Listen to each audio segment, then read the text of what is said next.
izrādījusies iesauka jaunais mazais profesors. Un tas ir pa Jāni Šalovski.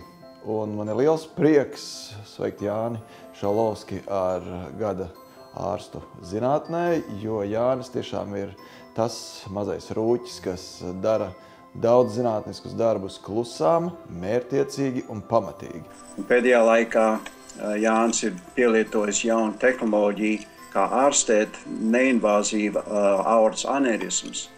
Un kliniskie rezultāti ir izcili, bet Jānis arī ir taisījis zinātnisks pētījums, salīdzinot šo jauno tehnoloģiju ar citām ierīcēm.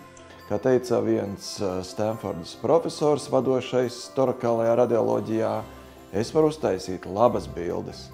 Es varu daudz ko izpētīt, bet to, ko Šalovskis izdara, es nevaru izdarīt. Un tas ir varbūt apliecinājums Jāņa spējai būt labam zinātniekam. Un viņš ir godam pelnījis šo balvu 2014. gadā. Cepur nost Jānim par viņu brīnišķīgo darbu.